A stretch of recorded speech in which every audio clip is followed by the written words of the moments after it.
Hey friends, welcome back to my channel. आज हम Schindler's list इस मूवी के बारे में बात करेंगे जिसने 7 ऑस्कर्स जीते हैं। टोटल ये फिल्म 12 ऑस्कर्स के लिए नॉमिनेटेड हुई थी। IMDb पे इस फिल्म की रेटिंग है 8.9 और इस फिल्म का टोटल बजट था 22 मिलियन US डॉलर का और इस मूवी ने वर्ल्ड वाइड कलेक्शन किया था 322 मिलियन US डॉलर का और ये फिल्म 1993 में रिलीज हुई थी। तो चलिए इस फिल्म की कहानी क्या है देखते हैं। साल है 1939 का। वर्ल्ड वॉर 2 बस शुरू ही हुआ था और जगह है जर्मनी का क्रैकोव शहर। जर्मनी ने बहुत ही कम समय में पोलैंड को हराया था और जूस को अपना गांव, अपना घर छोड़कर अपना नाम पंजीकृत करके बड़े शहरों में जाने की हिदायत दी गई थी। रोज 10,000 से भी ज्यादा जूस क्रैकोव शहर में पहुंच रहे थे। और उसके बाद हमारी मुलाकात होती है इस कहानी के मुख्य किरदार से, जिनका नाम है मिस्टर ऑस्कर शिंडलर, जो कि एक बहुत ही अमीर नाजी व्यापारी है और वो भी बस अभी अभी क्रैकोव शहर में आ गए हैं और यहाँ वो अपना एक नया व्यापार शुरू करना चाहते हैं और ढेर सारे पैसे कमाना चाहते हैं। और वो इस शहर में पहली बार एक क्लब में जाते हैं और वहाँ नामी लोगों से और ऊंचे ओहदे वाले लोगों से दोस्ती करते हैं। इस क्लब में जर्मन सेना के सबसे बड़े ऑफिसर्स भी आए हैं। दरअसल मिस्टर शिंडलर को फैक्ट्री ओपन करने के लिए परमिशन चाहिए और यहाँ पर वो फैक्ट्री ओपन करने की परमिशन लेने में कामयाब भी हो जाते हैं, क्योंकि यहाँ पे काफी ऊंचे ओहदे वाले लोग आए हैं जो कि मिस्टर शिंडलर से दोस्ती करके खुश है। और अगले सीन में हम देखते हैं कि जूस का बहुत ज्यादा बुरा वक्त चल रहा है और उनसे उनकी हर चीज छीनी जा रही है। उनके कपड़ों पर एक सितारे का निशान लगाया गया है और इन्हें हर वक्त इस सितारे को पहनना कंपलसरी है। अगर वो उतार कर फेंक देते हैं तो उनको गोली मार दी जाएगी। और उसके बाद मिस्टर शिंडलर एक स्टर्न नामक जूविश आदमी से मिलने के लिए जाते हैं, जिसे कंपनी चलाने का काफी अच्छा एक्सपीरियंस है और उसकी बहुत सी जान पहचान भी है। उसे मिलकर शिंडलर बताते हैं कि वो एक बर्तनों की कंपनी शुरू करना चाहते हैं और ये बर्तन जर्मन फौज के लिए बनाए जाएंगे। साथ ही कंपनी के कैपिटल के लिए भी पैसे काफी कम पड़ रहे हैं, इसीलिए वो कुछ ऐसे जू लोगों की तलाश में भी है जो अपना पैसा मिस्टर शिंडलर की कंपनी में निवेश कर सके। थोड़ी देर सोचने के बाद स्टर्न मान जाता है शिंडलर के साथ काम करने के लिए और उनकी कंपनी चलाने के लिए। और फिर आता है 20 मार्च 1941 का दिन। सारे जूस को उनका घर छोड़कर एक छोटी सी जगह में जाकर रहने के लिए मजबूर किया गया है। दरअसल सारे जूस को रहने के लिए एक शहर के बाहर घेराबंद बस्ती का इंतजाम किया गया है और इन्हें जबरन वहीं पे भेजा जा रहा है। फिर नेक्स्ट सीन में हम देखते हैं कि स्टर्न मिस्टर शिंडलर को कुछ जू व्यापारियों से मिलाता है जो मिस्टर शिंडलर की कंपनी में निवेश करते हैं। तो अब कंपनी के कैपिटल की समस्या दूर हो चुकी है और बर्तन बनाने की मशीन्स भी आ गई है। फैक्ट्री लगभग रेडी हो चुकी है और अब बस कंपनी में काम करने के लिए मजदूर चाहिए। तो स्टर्न बताता है कि जू मजदूर सबसे ज्यादा सस्ते हैं। तो मिस्टर शिंडलर स्टर्न को अब फैक्ट्री के लिए सबसे सस्ते मतलब जू मजदूर को ढूंढने का काम देते हैं और स्टर्न तुरंत काम पे लग जाता है। नेक्स्ट सीन में दिखाया जाता है कि जू लोगों की छटाई की जा रही है, मतलब उनमें से ऐसे लोगों को अलग किया जा रहा है जो लोग कुछ इम्पोर्टेंट काम कर सकते हैं। बाकियों को ट्रक में भरकर लेकर जा रहे हैं और उन्हें एक चेम्बर में डालकर एक साथ जलाकर खत्म कर दिया जाएगा। इम्पोर्टेंट काम मतलब फैक्ट्री वर्कर्स या इंजीनियर्स या इसी तरीके के कुछ इम्पोर्टेंट काम करने वाले लोगों को रखा जा रहा है और जो म्यूजिशियंस है या टीचर्स है इनके जैसे या गैर जरूरी लोग उनको लगते हैं, ऐसे लोगों को खत्म कर दिया जाएगा। तो स्टर्न अपने पहचान वाले बहुत से जू लोगों का नकली सर्टिफिकेट बनवाता है और उन्हें मिस्टर शिंडलर की कंपनी में काम दिलाता है, जिससे कि उन लोगों की जान बच जाती है। और फिर आखिरकार मिस्टर शिंडलर की फौज के लिए बर्तन बनाने वाली कंपनी शुरू हो जाती है और अभी वक्त है इन बर्तनों को बेचने का। तो बहुत महंगी शराब, चॉकलेट्स, सिगरेट्स, फ्रूट्स और भी कई सारी लुभावनी चीजों से भरा हुआ एक बड़ा सा गिफ्ट हैम्पर मिस्टर शिंडलर बनवाते हैं और नाजी जर्मनी के फौज के उच्च अधिकारियों को भेजते हैं, जिनके साथ मिस्टर शिंडलर ने फिल्म के शुरुआत में पार्टी में या क्लब में दोस्ती की थी उन लोगों को। और इन गिफ्ट हैम्पर के साथ साथ सबको एक एक खत भी लिखते हैं जिसमें उनके बर्तन के फैक्ट्री के बारे में लिखा है और साथ ही साथ उनके कीमतों के बारे में भी लिखा है। तो बिना ज्यादा मशक्कत किए मिस्टर शिंडलर के कंपनी में बने सारे किस्म के बर्तन फौज के लिए खरीदने के लिए मंजूरी मिल जाती है और मिस्टर शिंडलर ढेर सारा पैसा बनाना शुरू करते हैं। फिर अगले सीन में हम शिंडलर की वाइफ को देखते हैं। वो मिस्टर शिंडलर से मिलने के लिए आई है उनके होम टाउन से और वो शिंडलर की कामयाबी से बहुत खुश है। शिंडलर बताते हैं कि जब उनके पिताजी फैक्ट्री चलाते थे तो उनके कंपनी में सिर्फ 50 मजदूर काम किया करते थे और आज शिंडलर के फैक्ट्री में 350 मजदूर दिन रात सिर्फ एक ही मकसद के लिए काम करते हैं और वो मकसद है पैसा बनाना, और वो भी मिस्टर शिंडलर के लिए पैसा बनाना। फिर थोड़ा वक्त शिंडलर के साथ उनकी बीवी रहती है और कुछ वक्त बिताने के बाद वापस अपने होम टाउन चली जाती है। फिर एक दिन मिस्टर शिंडलर से मिलने के लिए उनकी फैक्ट्री में काम करने वाला एक मजदूर आता है जिसका एक ही हाथ था। वो आदमी बूढ़ा था। वो बहुत ज्यादा एहसानमंद था मिस्टर शिंडलर का, क्योंकि अगर उसे मिस्टर शिंडलर की कंपनी में काम नहीं मिलता तो नाजी सैनिक उसे खत्म कर देते। इस इंसान को देखकर मिस्टर शिंडलर बेचैन हो जाते हैं। उनके मन में दो सवाल आते हैं। पहला ये कि ये सिर्फ एक हाथ से भला क्या काम करता होगा मेरी फैक्ट्री में, और दूसरा ये कि कंपनी की वजह से, कंपनी में काम मिलने की वजह से उसकी जान बच गई है, जो उनके लिए सुकून वाली बात थी। फिर अगले सीन में हम देखते हैं कि जू कामगार अपने ठिकाने से अपने काम की तरफ जा रहे थे। तभी वहाँ पर एसएस नाजी सैनिक आ जाते हैं और उन्हें रास्ते पे पड़ी बर्फ हटाने को कहते हैं। और इन कामगारों के बीच में वो एक आदमी भी था जो बूढ़ा था और जिसका सिर्फ एक ही हाथ था।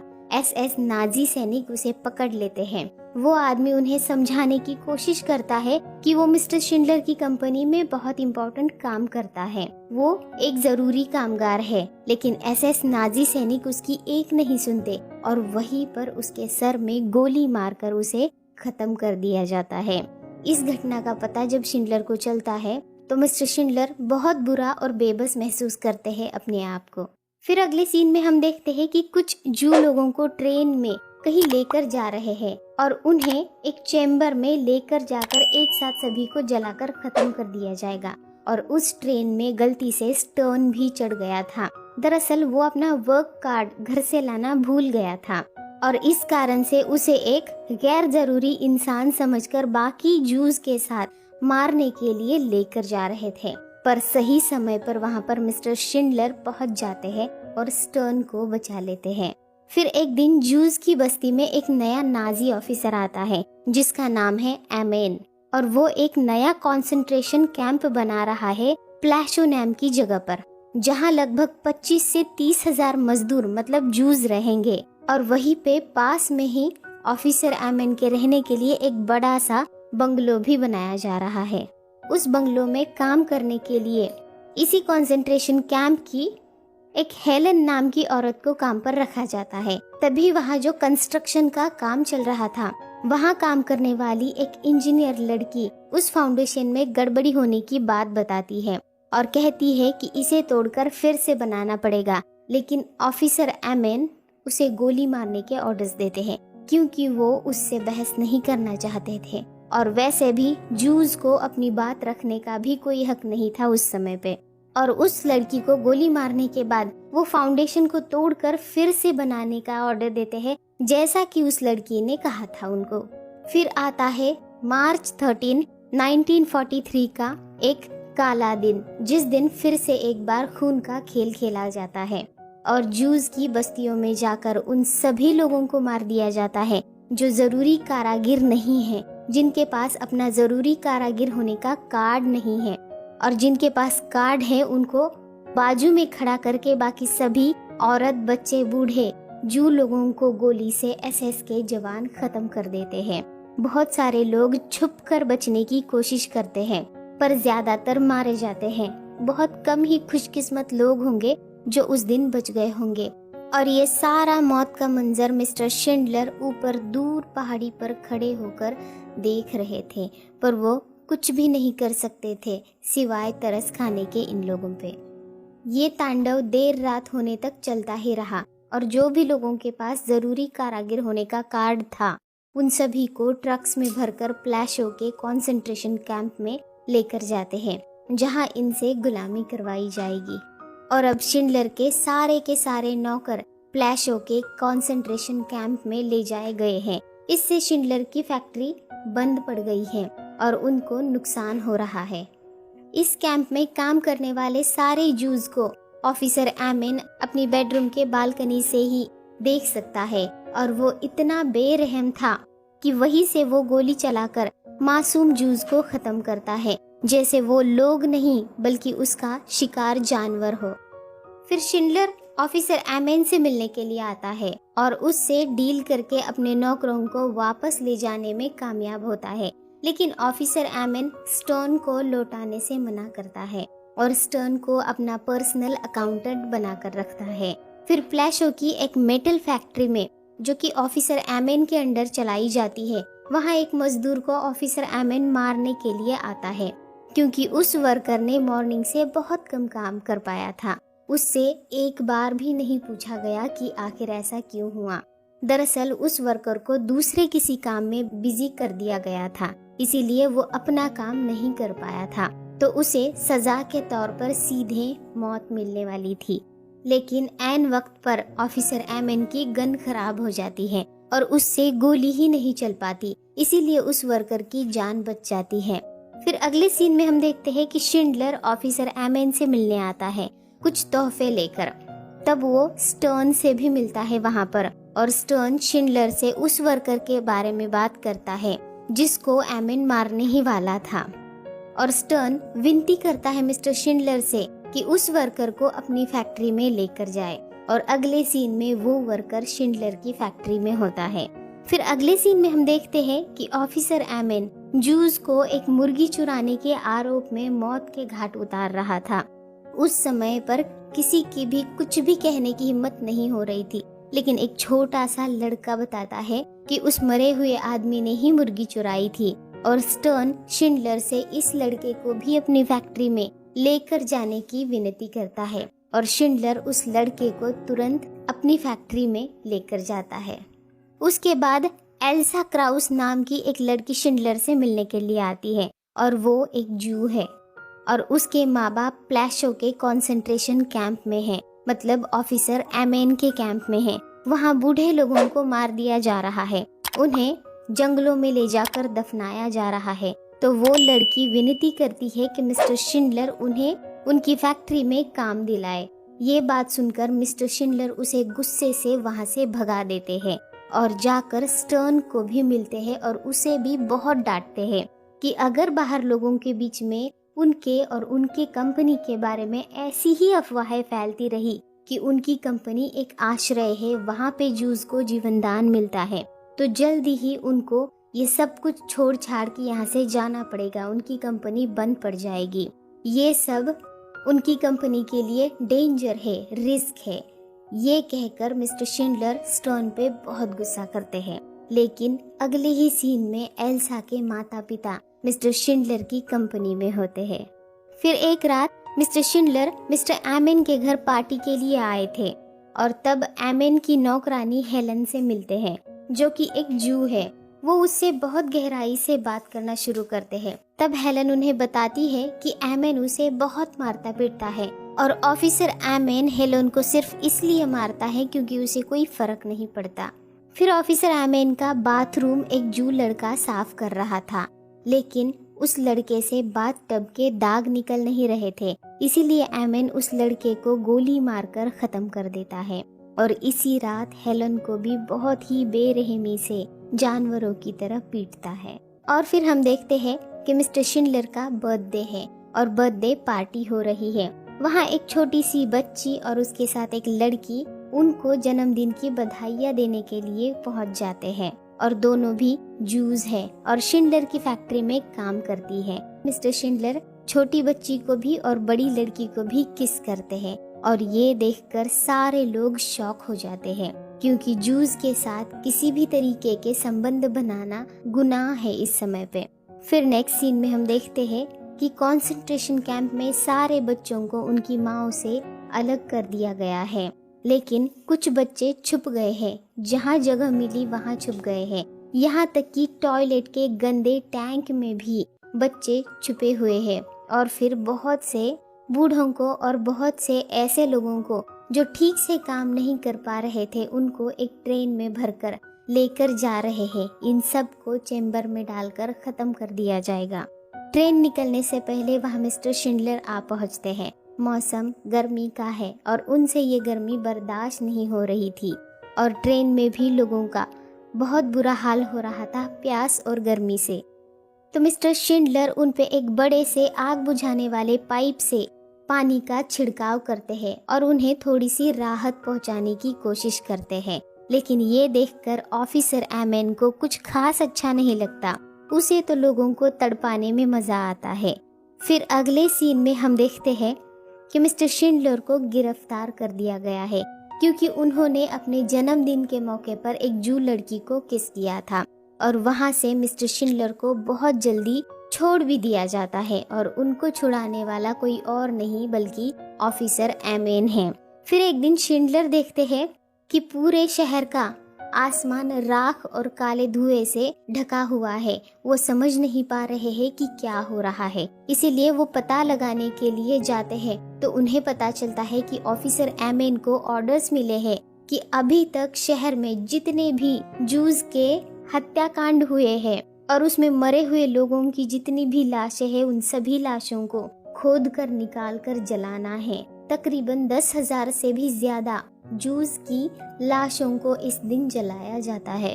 और साथ ही एमन को ये भी ऑर्डर्स मिले हैं कि सारे जूस को लेकर या खत्म करके क्रैकाउ शहर छोड़कर दूसरी जगह पर जाना है। एमन के साथ ज्यादातर जूस भी जाएंगे और उनमें स्टर्न भी होगा। और आखिरकार शिंडलर स्टर्न से मिलने आता है। दोनों बातें करते हुए बहुत भावुक हो जाते हैं और एक आखिरी ड्रिंक साथ में ले लेते हैं। मिस्टर शिंडलर का लगाव स्टर्न के साथ साथ बाकी जू लोगों से भी है, जो उनकी फैक्ट्री में काम करते हैं या नहीं करते उनसे भी। वो पूरी रात सो नहीं पाते उस दिन। फिर वो भी डिसाइड करते हैं कि वो भी अब क्रैकोव शहर में नहीं रहेंगे, वो अपने होम टाउन मतलब चेकोस्लोवाकिया जाएंगे। लेकिन वो अकेले नहीं बल्कि बहुत से जूस को अपनी जिम्मेदारी बनाकर ले जाएंगे। और अगले दिन मिस्टर शिंडलर पहुंच जाते हैं ऑफिसर एमन के पास जूस को खरीदने के लिए। थोड़ी सी डिस्कशन के बाद एमन जूस को शिंडलर को बेचने के लिए मान जाते हैं और अब शिंडलर लिस्ट बनवाना शुरू करते हैं कि ज्यादा से ज्यादा जूस को वो अपने साथ ले जाएंगे। फिर मिस्टर शिंडलर 450 जूस को खरीद लेते हैं, लेकिन उसके पास और भी बहुत सारा पैसा बचा हुआ है, इसीलिए वो और 150 लोगों को खरीद लेते हैं। फिर भी उनके पास काफी सारा पैसा है, तो वो दूसरे कंसंट्रेशन कैंप्स में जाकर वहां से और 200 लोगों को खरीद लेते हैं। और इस तरीके से अपने ज्यादातर पैसे खत्म होने तक शिंडलर 1199 लोगों को खरीद लेते हैं और लिस्ट में एक नाम की जगह खाली रखते हैं। वहाँ शिंडलर हेलेन मतलब एमन की नौकरानी का नाम लिखवाना चाहते थे। लिस्ट पूरी होने के बाद स्टर्न कहता है कि ये लिस्ट जीवन है और इसके चारों तरफ सिर्फ अंधेरा है। ये लिस्ट अच्छाई का प्रतीक है और इस लिस्ट में शिंडलर के प्यारे स्टर्न का भी नाम शामिल है। फिर शिंडलर एमन के पास पहुंचता है उसकी नौकरानी मतलब हेलन को खरीदने के लिए, लेकिन एमन इसके लिए मना करता है। बहुत मनाने के बाद और बहुत ज्यादा कीमत देने के बाद वो हेलन के लिए मान जाता है। शिंडलर ने सबसे ज्यादा कीमत हेलन के लिए चुकाई थी और आखिरकार उसका भी नाम इस लिस्ट में जोड़ दिया जाता है। फाइनली लोगों से खचाखच भरी हुई 2 ट्रेन्स चेकोस्लोवाकिया मतलब शिंडलर के होम टाउन के लिए निकल पड़ती है। उनमें से एक ट्रेन में आदमी है और दूसरी ट्रेन में औरतें हैं। कुछ घंटों के सफर के बाद आदमियों की ट्रेन चेकोस्लोवाकिया पहुंच जाती है, लेकिन औरतों वाली ट्रेन कहीं और पहुंच जाती है, जहां जूस को चैम्बर में डालकर खत्म कर दिया जाता है। ऐसी जगह पर वो ट्रेन पहुंच जाती है। जैसे ही शिंडलर को पता चलता है कि ट्रेन कहीं और चली गई है और उनके मजदूर किसी और क्रूर नाजी जानवर के हाथ लग गए हैं और उनको मौत के घाट उतार दिया जाने वाला है। वो तुरंत वहाँ के मुख्य अधिकारी के पास पहुँचता है।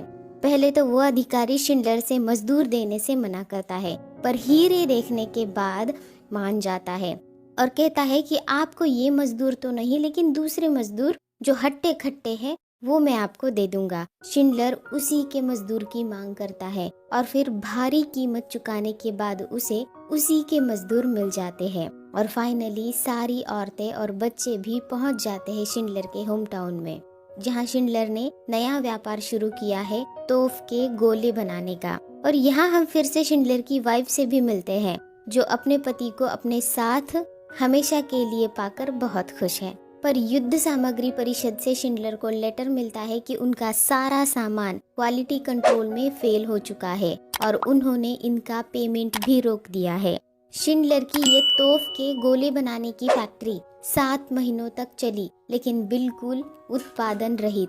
और इस दौरान शिंडलर ने कई मिलियन रुपए खर्च कर दिए इन कामगारों के संरक्षण और अधिकारियों को रिश्वत देने में। और अब फाइनली मिस्टर शिंडलर कंगाल दिवालिया हो चुके हैं, इन मजदूरों को संभालते संभालते और इनको बचाते बचाते।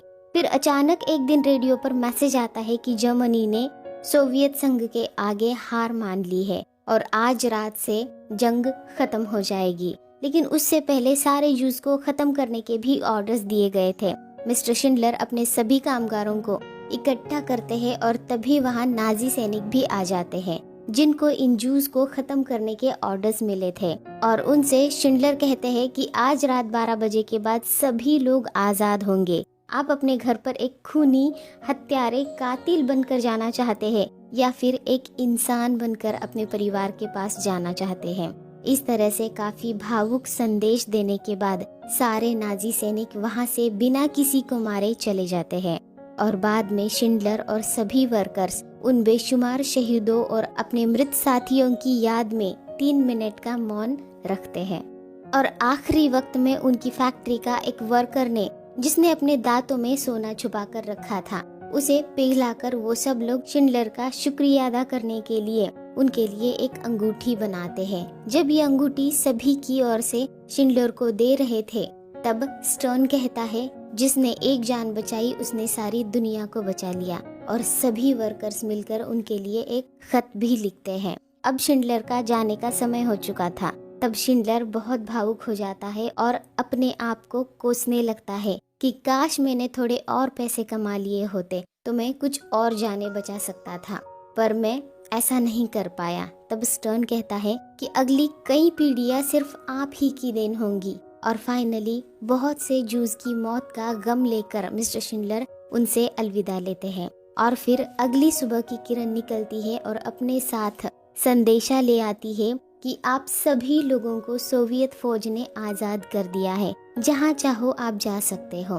तब स्टर्न पूछता है कि क्या कोई जूस जिंदा बचा है, तो वो आदमी कहता है कि शायद ही कोई जूस जिंदा बचा होगा।